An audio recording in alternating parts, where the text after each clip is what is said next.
Chapter 18. Life has such unexpected way of unfolding, remarked Dumbledore, lost in thought. Here stands Draco Malfoy, the last legitimate scion of both the Malfoy and Black dynasties, advocating for the freedom of a house elf.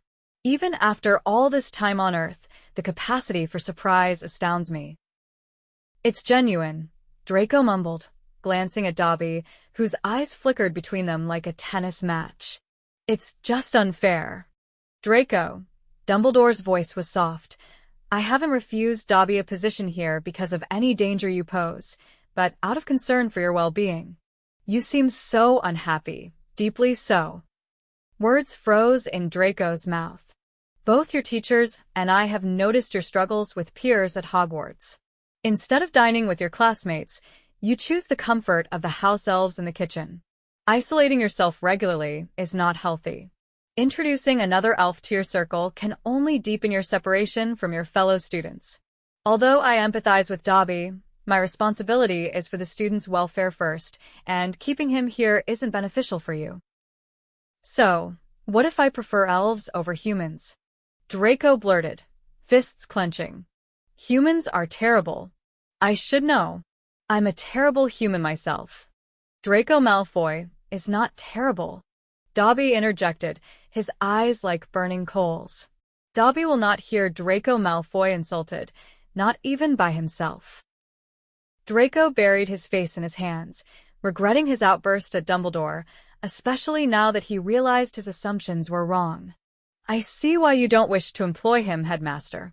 However, I'll make a trade-off. He bit back his reluctance. I'll start joining meals in the Great Hall again and make more of an effort to bond with other second years. I feel responsible for Dobby's situation since I was part of his liberation. Draco silently hoped Dumbledore wouldn't press for that tale. If that's the case, Draco, Dumbledore responded after a considered pause, provided your head of house ensures you keep that promise, I will let Dobby work here for a salary. The smile lingered on Draco's face, well into his sleep despite the petrified stare of a fellow student.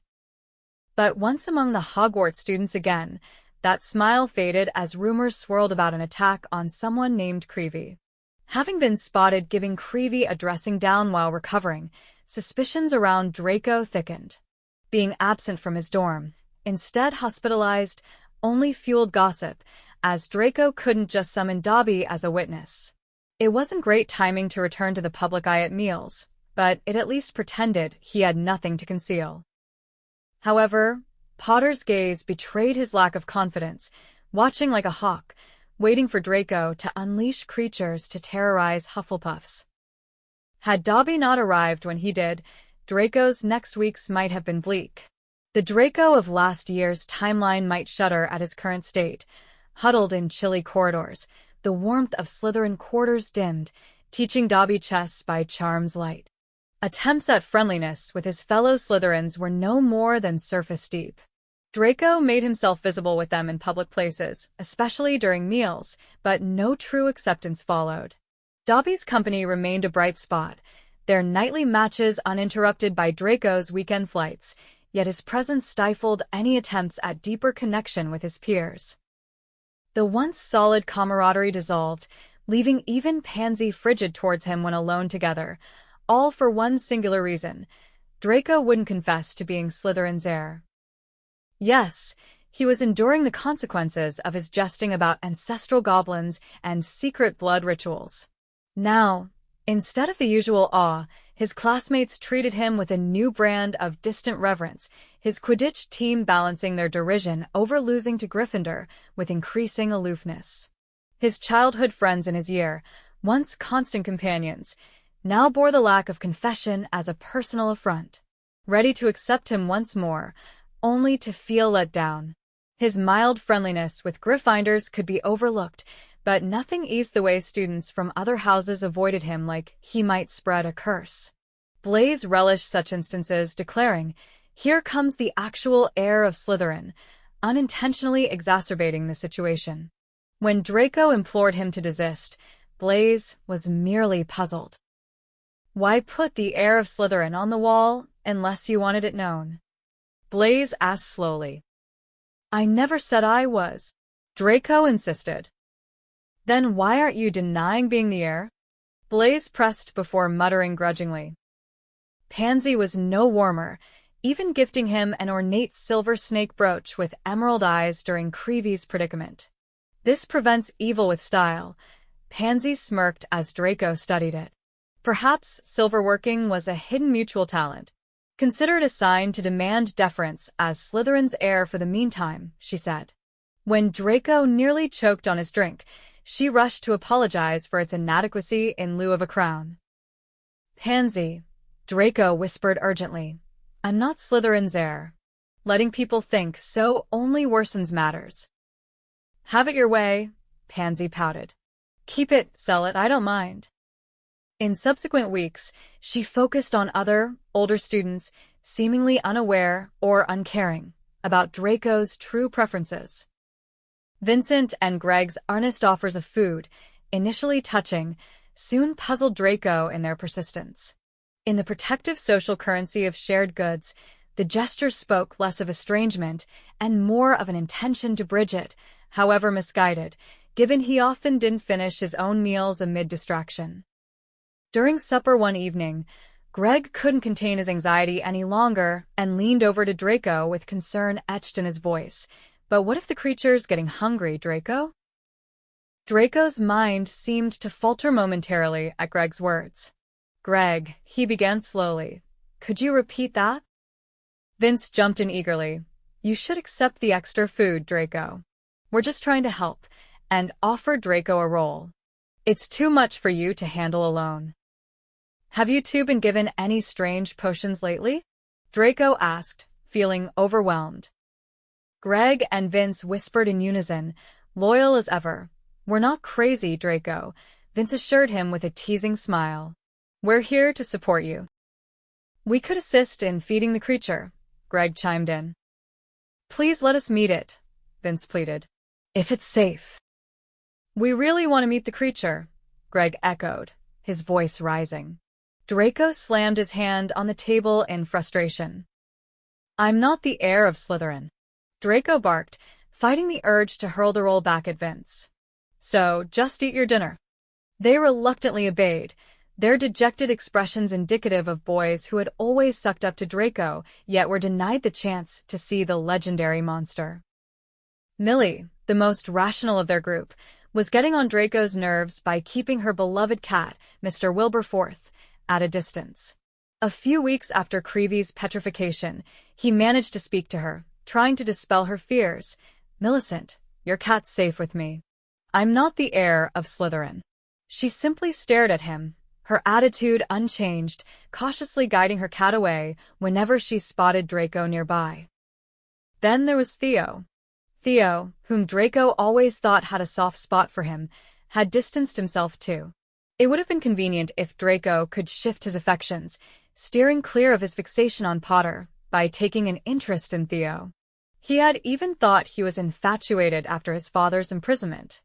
But thoughts of Potter made everyone else seem bland, especially steady, quiet Theo, who preferred the background. Despite trying, Draco couldn't fancy Theo, yet it hurt that even Theo doubted him. Theo, Draco implored one dreadfully dull day in the library, dragging him to the potion section. I'm stuck on my research about the Chamber of Secrets, and you're always good at studying. The claim was somewhat exaggerated, but Draco pressed on. Could you help me, or at least point me in the right direction? The library seemed devoid of helpful texts, likely commandeered by Hermione. Theo blinked at him with large, baffled eyes. Why study the Chamber of Secrets when you're supposedly the heir? Theo, for Merlin's sake.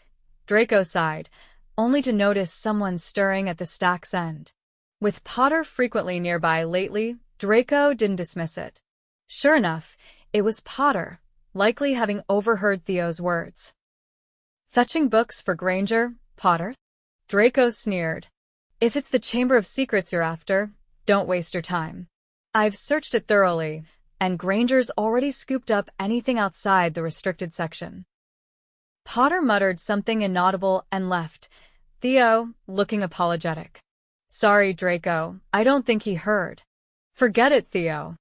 Draco snapped, pushing him into the transfiguration shelves, causing books to tumble. Draco spitefully kicked one aside before stalking off. Naturally, Theo maintained his distance from then on. Following this awkward encounter, Hermione confronted Draco after potions. Why'd you say I'm hoarding Chamber of Secrets books to Harry? With exaggerated blinks, Draco replied, Oh, I don't know. Maybe because you're hoarding them? Funny, Hermione remarked. I thought you were mature for your age. I'm sorry you're struggling to find a way to prove my innocence since I'm not the heir, not that anyone cares. I care, Frankenstein, Hermione assured, her eyes steady and reassuring, holding up her bracelet. I've been thinking about which goddess you'll sculpt for me for Christmas. And I'll get another football hoodie, right? Draco retorted. Except no, that's off after your dad met mine, isn't it? Hermione flushed with embarrassment. That's not it, Draco. The game tickets were too pricey for us. I offer to pay, Draco countered. For all of us. It's not like I'm short on money. Meaning your father's money. Doesn't that count? Sorry if you wanted to go that badly, she said, her look thoughtful. You never said. And it's not your father's money that alters our opinion of you. Says the girl who's been distant for a month. Draco laughed bitterly. Protecting you from me, a supposed monster summoner?